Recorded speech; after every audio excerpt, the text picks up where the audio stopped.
Hi again, fourth graders. Welcome to session 9 of our literary essay unit. Today we actually are beginning Bend 2 in our unit 4. And as we begin session 9, we are going to be taking a look at how we can write to discover what a story is really about. In the first portion of this unit, you learned a lot about how to write the component parts of a literary essay, how to angle stories so they support a claim, how to collect examples and shape them into lists, how to select quotes that make your case.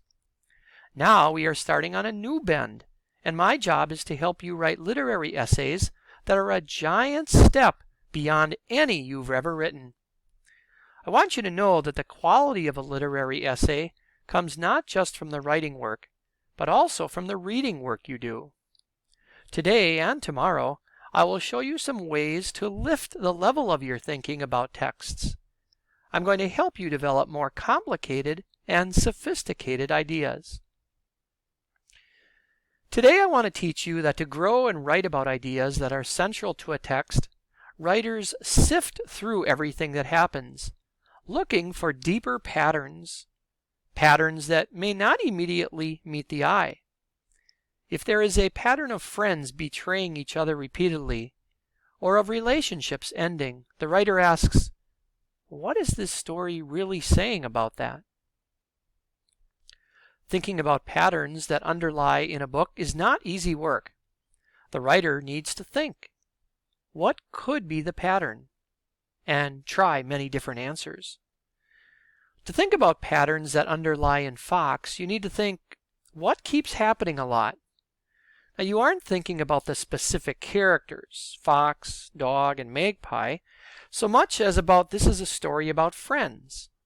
So you think, what do the friends in this story, or characters in this story, keep doing?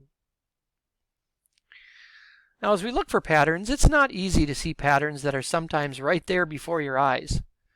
It takes looking and looking again. Once we do see a pattern that explains how things go together, that pattern makes everything click together. Let's try a warm-up pattern. Here are some numbers. I'll give you a moment and then I'll mention what the actual answer is, but we'll give you a moment after we read these numbers to see if you can come up with the pattern. 1, 2, 3, 5, 8, 13, 21. I'll let you think about that for about 15 seconds to a half minute.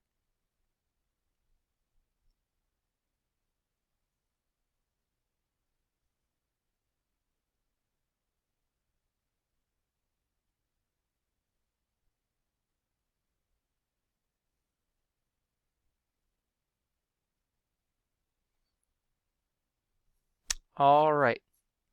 Were you able to figure out that pattern?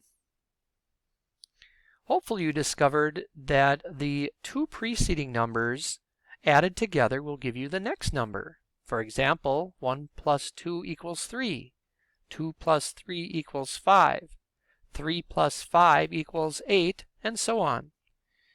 Now, if you didn't come up with that pattern, that's okay. Like we said above, sometimes patterns need to be researched over and over, and we have to look many, many times. So today we're focusing, of course, with our reading and writing in terms of patterns in the book Fox. Now let's try to figure out the underlying patterns with Fox. I usually start by recalling the actual plot line of the story, and as I do, I am thinking, what keeps happening? What issues or events or feelings keep occurring again and again?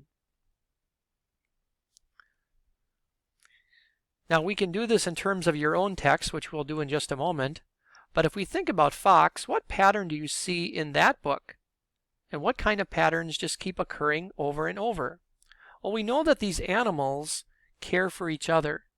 We know that the character Dog from our previous lesson talking about that is a good friend. And we listed reasons. We always look for patterns in how these animals or in characters, whichever the case might be, people in stories, how they work together and what pattern is shown over and over and over again. So let's bring this all around to your book.